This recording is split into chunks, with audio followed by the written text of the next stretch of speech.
मृत्युंजय. लेखक शिवाजी सावंत. भाग 120. श्रीकृष्ण निघून गेला. माझ्या जीवनाचा राजचषक आपल्या चरणांनी लवंडून माझ्या भवितव्याचा त्यातील दुग्धरस कसा तरीच ओघळावयास लावून समाधान एकच होतं की हा राजचषक त्याच्या पुण्यपावन चरणांनी लवंडला जात होता. माझं जन्मवृत्त मला त्याच्याकडून समजलं होतं. माझ्या जीवनाचा रहस्यभेद करून त्याच सहजपणे तो रथातून निघून गेला होता, ज्या सहजतेनं गोकुळात तो गोपालांसह गायी चारण्यासाठी गोवर्धन पर्वताच्या उतरणीवर गेला असेल. मी मात्र संपूर्ण अस्वस्थ झालो होतो.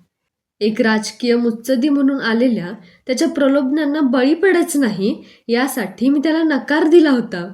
पण मीही एक माणूसच होतो.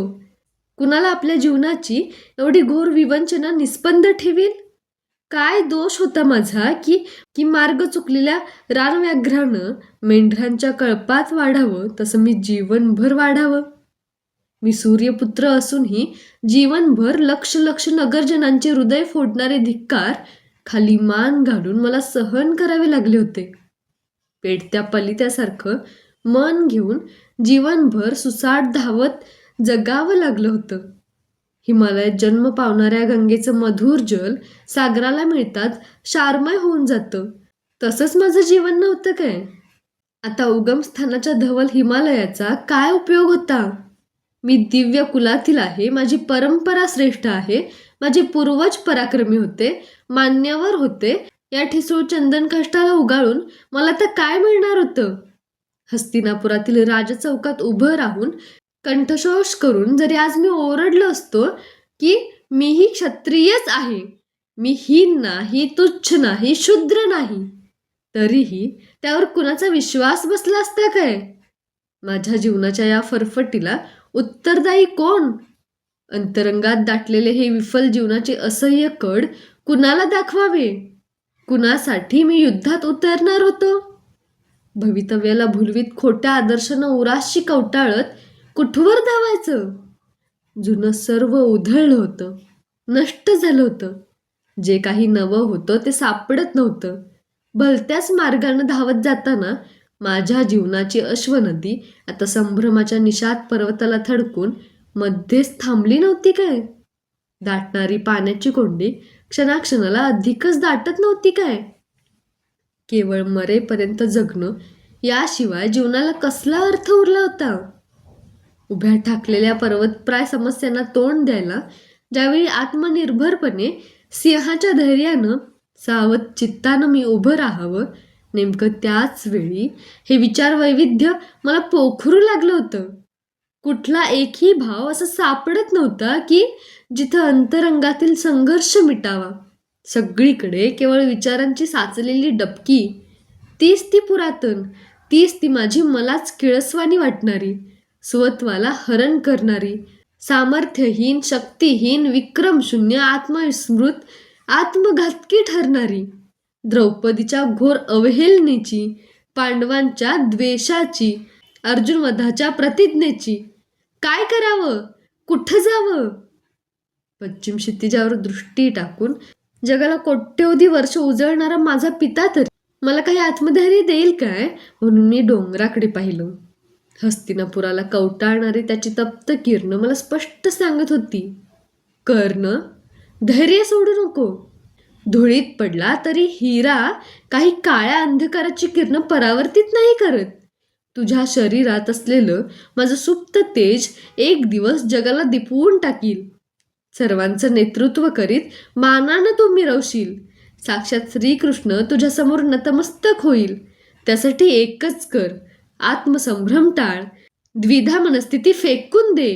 तुझ्यासाठी एकचित्त होण्याचा केवळ एकच मार्ग आहे, कुरु म्हणून लढणं. झपाझप पावलं उचलीत राजवाड्याकडे परतताना माझ्या मनाचे सर्व विभ्रम शांत झाले. आपण सूर्यपुत्र आहोत ही एकच जाणीव सर्वांगावर हर्षाचे रोमांच फुलवीत होती. संध्याकाळ होत असल्यानं कडीच्या गर्द वृक्षाच्या पर्णझडीत रात्रकिडे किरकिरत होते. पण त्यांच्या किरकिरण्यामुळे आता मनाला अस्वस्थपणा जाणवत नव्हता. रात्रकिडेच काय, पण सारं जग उलटं उभं राहिलं तरी त्याची क्षिती आता उरली नव्हती. प्रत्येक पावलागणिक गतजीवनातल्या ठळक प्रसंगांचा अर्थबोध होत होता. माझं शरीर अनेक प्रसंगी का तप्त झालं होतं? मला अर्घ्यदानाची ओढ का होती? अंगावर कवच कुंडलं का होती? संकटापूर्वी संकेत देण्यासाठी ती का निस्तेज पडत होती? सर्वांगाचा वर्ण हिरण्यमय कसा होता, या सर्व रहस्यांचा भेद श्रीकृष्णाच्या मुखातून झाला होता. माझे पाय युधिष्ठिर का निरखित होता? इंद्रप्रस्थातील राजवस्तूच्या भित्तीवर अर्थपूर्ण चित्र कुणाचं होतं? राजमाता कुंती देवींनी माझ्या विवाहात भेट का पाठविली? या सर्व घटनांची अर्थपूर्ण संगती लागत होती. आणि तरीही जीवनाच्या घोर फसवणुकीनंही मनाचे तट त्यामुळे आता थरकत नव्हते, विवळत नव्हते. उलट सूर्यपुत्र या जाणीवेनं मृत्यूलाही पायदळी तुडवून त्याच्या मस्तकावर उभं राहण्या इतकं मन निर्धारी झालं होतं. आता संभ्रम नव्हता, किंकर्तव्यता नव्हती, गोंधळ नव्हता. एकच मार्ग, एकच दिशा, महायुद्धाला तोंड देणं. राजवास्तूत येताच 5 सोनेरी कुंभ आनंदातिशयानं कवेत दामटून टाकले. सवयीप्रमाणे शोन असं म्हणून हाक घातली. तो नव्हता. असता तर मी त्याला सांगितलं असतं, तुझी कवच कुंडलांसाठी असलेली तक्रार मी केव्हाच दूर केली आहे. आणि आता तर नात्याचे बंध तोडूनही मी खराखुरा सुतपुत्र झालो आहे. मी सुतपुत्र आहे, सूर्यपुत्र आहे, कुरु आहे, पण पण पांडव नाही. कर्ण आहे, पण कौंतेय नाही. शोना, तुझा बंधू कर्ण आहे. शोनाला घातलेली साद ऐकून सेवेत तत्पर असलेली वृषाली मात्र कक्षात आली. काय हवंय? तिनं आपुलकीनं विचारलं. काही नको. कुणाकडूनही मला आता खरोखर काहीच नको होतं. मन तृप्तीनं, कृतार्थतेनं, धन्यतेनं दुधडी भरून नुसतं ओसंडत होतं. त्या भाववर्षावात मी न्हावून निथळून निघत होतो. एकच अडचण होती. घडलेल्या घटनेतील एक अवाक्षरही राधामाता, वृषाली, सुप्रिया, माझे पुत्र कुणालाही सांगता येणार नव्हतं. काही असीम आनंदाचे क्षणही असे विचित्र असतात की जीवाला जीव देणाऱ्या जीवलगांनाही त्यांतील एक कण सुद्धा उचलून नाही देता येत. वृषाली, आज मला खूप खूप अपूप खायचे आहेत. तुझ्या हातचे नाही, राधामातेच्या. मी तिला माझी इच्छा सांगितली. ती आश्चर्यानं माझ्याकडे पाहत म्हणाली, का? आज एवढा कसला आनंद झाला आहे अंगराजांना? तूच सांग. तुझा सुदामन जिवंत होऊन आता पुन्हा तुझ्यासमोर उभा राहिला तर केवढा आनंद होईल. मग तेवढाच आनंद झाला आहे मला. कशामुळे ते विचारू नकोस. राजकुमारी दुश्शला देवीनं तुला माझ्याविषयी विचारलेला प्रश्न जसा तुला कधी सांगता आला नाही, तसंच या आनंदाचं कारणही मला नाही सांगता येणार. मी गवाक्षातून बाहेर पाहत तिला म्हणालो. पौर्णिमेचा तोच टिपूर चंद्र आकाशात उभा होता. त्याच्या चंदेरी प्रेमाचं दान घेऊन गंगामातेचं पात्र तळपत होतं. किती अनंत काल ते तसं तळपत आलं होतं आणि पुढं तळपणार होतं याचा विचार करताना मला उत्तर सापडत नव्हतं. अपूपांची तयारी करण्यासाठी वृषाली निघून गेली.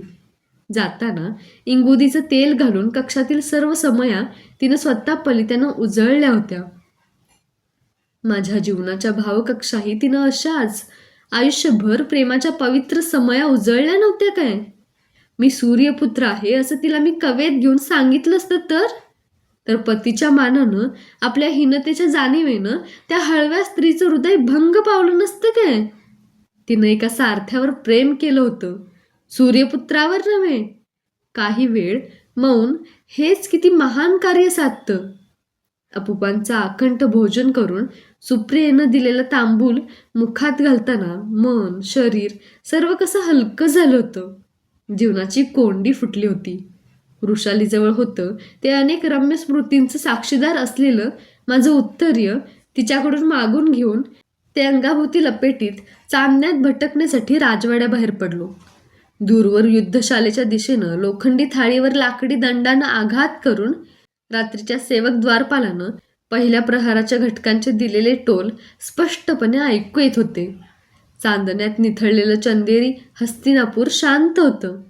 गजशालेतल्या कुठल्या तरी हत्तीचे सुळे आतल्या लाकडी खांबावर आपटल्यामुळे ऐकू येणारी खटखट, घोड्यांची चुकार फुरफुर आणि रवंत करणाऱ्या गायींनी गवतातील कीटक मानेवर चढताच मानेला दिलेल्या झटक्यामुळे होणारी घंटांची अस्पष्ट खणखण, याशिवाय कसलाच ध्वनी ऐकू येत नव्हता. धावत जाऊन शोनानं जिथून एक मांजरीचं पिल्लू राजमाता कुंती देवींच्या रथाखाली सापडू नये म्हणून उचललं होतं ते ठिकाण आलं. आज शोन नव्हता, ते पिल्लू नव्हतं, राजरथही दुर्योधनानं उद्ध्वस्त केला होता. होतो आम्ही दोघं, राजमाता आणि मी, त्या विदुरांच्या पर्णकुटीत श्रीकृष्णाबरोबर आपल्या सुखदुःखांच्या गोष्टी करीत बसले असतील. गोपालांत राहिल्यामुळे कन्या खाण्याची आवड असलेल्या श्रीकृष्णानं आपल्या आत्तेला आज त्याच शिजविण्याला सांगितलं असेल. विदुर आग्रह करून त्याला वाढीत असतील. सर्व चित्र माझ्या डोळ्यांसमोर स्पष्ट उभं राहिलं. आज ते ज्याला ऐकवावं तो शोन सांगाती नाही, ही उणीव फार प्रकर्षानं अस्वस्थ करू लागली. राजमार्गावरून पुढं चालू लागलो. अशोक, आम्र, शाल, पिंपळ अशा अनेक वृक्षांनी चांदण्याला थोपवून धरून धरतीची उत्सुकता ताणली होती. काही झरोक्यांतून निसटलेल्या गोलगोल चंद्रकिरणांनी मात्र राजमार्गावर विलोभनीय रांगोळी चितारली होती. ती पाहताना दिग्विजयाहून परतल्यावर नगरजनांनी केलेल्या प्रेमवर्षावाचा दिवस आठवला. पण त्याचं मन उचंबळून नाही आलं, येणारही नव्हतं. कीर्ती, प्रतिष्ठा, गौरव हे क्षणाचे बुडबुडे आता काही मन मोहू शकत नव्हते. युद्धशाला आली. तिच्या द्वारात उभं राहताच आतील तो चौथरा दिसला, ज्यावर चढून हात उंचावून मी सूर्यदेवांना गुरु मानलं होतं. ज्या चौथऱ्याजवळ अर्जुनाच्या आणि माझ्यामध्ये एका भुजंगाचं वेटोळं पडलं होतं, ज्यावर असंच बसून एक पेंढा भरलेला पक्षी वृक्षाला टांगून शोणानं धरलेल्या पलितेच्या प्रकाशात त्याच्या डोळ्यांच्या बाहुल्या बाणानं टिपल्या होत्या. शेवटी नगराबाहेर आलो. ज्या ठिकाणी गुरुद्रोणांनी स्पर्धेचा आखाडा उभारला होता ते भव्य पटांगण आलं. क्षणभर तिथं थांबताना त्या स्पर्धेच्या दिवसाच्या स्मृतींची पाखरं मनात डोकावून गेली. ते अनेक शस्त्रास्त्रांचे आखाडे, ते प्रवेशद्वाराबाहेर तळमळत उभं राहणं, ते प्रेक्षकगणांची हर्षोद्गार, अर्जुनाचा लक्षवेध, टाळ्या, ते शोणाचं कळकळीचं सांगणं, तमाल वृक्षावरची ती पत्ररत पक्षीण, पायदळी तुडविली गेलेली नीलकमलांची माला, सुतपुत्राच्या धिक्कारानं दुमदुमलेलं भावनाशून्य पोकळ आकाश, सगळं स्पष्ट दिसत होतं. पण मनावर ते कोणताही परिणाम आता करू शकत नव्हतं. असली भावचित्रांची रांगोळी कोरून घ्यायला मनाचं अंगण आता रिकामं नव्हतं. तिथं होतं दाटलेलं महायुद्ध. मध्यान रात्रीच्या समयी गंगा किनारी आलो. आकाशात चंद्र ऐन माथ्यावर आला होता. गंगेच्या पात्रातील दुसरा चंद्र पाहून काळवंटलेल्या त्याच्या मुखावर काळा डाग दिसत होता.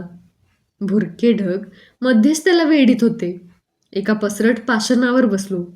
राधामातेनं दिलेली दंडातील चांदीची पेटी काढून हलकेच ती गंगेच्या पात्रात सोडून दिली. ती चिमुकली पेटी जललहरींवर हिंदोळे खात दूर दूर जाऊ लागली. दृष्टी पलीकडे गंगेला ती विचारणार होती, सांग, तुझ्या जललहरींची संख्या अधिक आहे की माझ्या स्वामींच्या जीवनातील मी पाहिलेले भावप्रसंग अधिक आहेत? तिला हात उंचावून निरोप देऊन राजवाड्याकडे परतलो. शांत चित्तानं माझ्या सोमवंशीयांच्या प्राचीन वास्तूत गाढ झोपी गेलो.